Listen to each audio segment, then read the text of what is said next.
Hai guys, untuk video pada kali ini saya akan membuat pemindahan untuk tanaman Philodendron gloriosum saya. So ini adalah Philodendron gloriosum yang biasa. Yang biasa saja ini.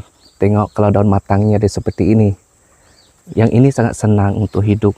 So jenis ini adalah white vein. So ini adalah gloriosum white vein. So ada perbezaan untuk gloriosum, actually dia ada banyak. So kalau ini pun philodendron juga, yang dalam proporsi yang saya lepas ini adalah philodendron plomani. So gloriosum biasa dengan white vein ini ada perbezaan daripada segi tekstur daunnya lah. Kalau macam ini apabila ianya matang, ianya seperti biasa saja. Tetapi kalau ini semakin ianya matang, garisan putih ini semakin menyerlah. Ini adalah anak-anak Philodendron gloriosum yang saya semai sangat lama juga, beberapa bulannya lepas. Tetapi di sini ada daun-daun yang sudah tidak ada lagi sebab dimakan oleh ulat beluncas. Jadi saya mau membuat pemindahan karena tanpa pemindahan ianya tidak akan membesar dengan cepat. So perlu buat pemindahan. So anak-anak ini terhasil daripada keratan-keratan gloriosum yang saya buat beberapa bulan yang lepas. So kalau ada dapat anak perlu buat keratan. Kalau tidak kerat tidak akan ada anak yang terhasil. Jadi di sini saya ingin tunjukkan kepada anda keratan-keratan yang pernah saya buat dulu. Tanah untuk semai poros. So ini adalah keratan dulu yang telah menghasilkan anak seperti ini. So sudah boleh dipindahkan, karena jika ianya tidak dipindahkan dan tidak dibajakan, ianya tidak akan menghasilkan daun yang besar dan pembesarannya terbantut. Jadi nanti saya akan buat pemindahan terhadap anak-anak gloriosum ini. So saya sudah sediakan pasu. Pasu yang sesuai untuk tanaman Philodendron gloriosum adalah yang jenis panjang. Tapi untuk permulaan ini saya menggunakan pasu yang jenis segi empat. Jadi memang agak tinggi. Tetapi kita isi hanya separuh saja tanahnya dan biar ianya membesar dan pertumbuhannya hanya di dalam pasu ini saja.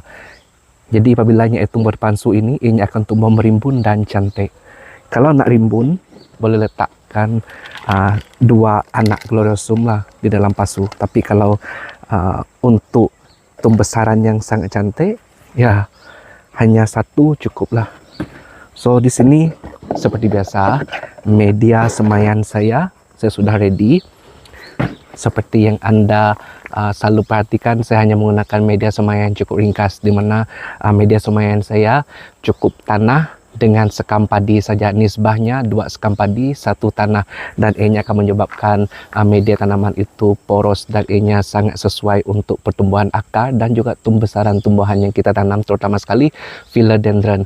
Jadi ini adalah media saya. Kalau anda mau media yang lain, tak salah, boleh juga try untuk lihat perkembangan menggunakan media yang lain. So kita akan mengisi pasu ini separuh saja. Kita akan isi separuh saja, tidak perlu full. Dan kita letakkan philodendron seperti ini. Tutupkan bahagian atasnya dan akarnya. So nanti ianya akan tumbuh membesar selepas seminggu ataupun 2 minggu sudah boleh bajakan supaya ianya menghasilkan daun baru yang cukup besar. So ini nanti akan saya potong lah yang bekas kena makan ulat beluncas ini. Jadi nanti philodendron ini akan tumbuh di dalam ini.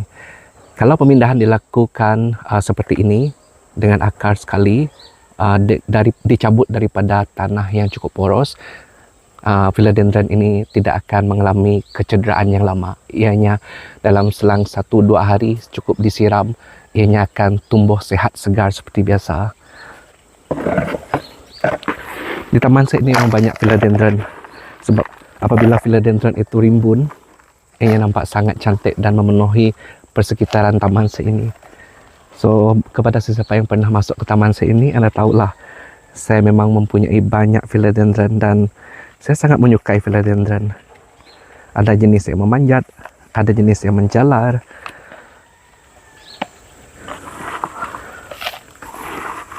So beginilah cara untuk kita membuat pemindahan Philodendron gloriosum, dan cara untuk mendapatkan anaknya perlu kita lakukan keratan batangnya. Sekiranya tidak melakukan keratan batangnya, sampai bila-bila kita tidak akan berjaya mendapat anak Philodendron yang baru.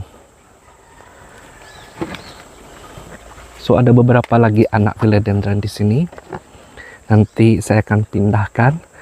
So untuk anda yang ingin mengetahui macam mana untuk saya memperolehi ataupun mendapatkan anak Philodendron yang banyak seperti ini, anda boleh ikuti perkongsian saya. Kongsikan dengan rakan-rakan anda yang mau mendapatkan banyak anak-anak Philodendron, kerana cara yang cepat dengan cara yang berjaya tapi lambat, ada dua cara yang boleh kita gunakan untuk mendapatkan anak Philodendron, dengan cara yang cepat ataupun dengan cara yang berjaya untuk mendapat anak tetapi lambat. Ada dua jenis cara. So kalau anda ingin mengetahui macam mana caranya, jangan lupa follow saya. Okay, thank you, bye.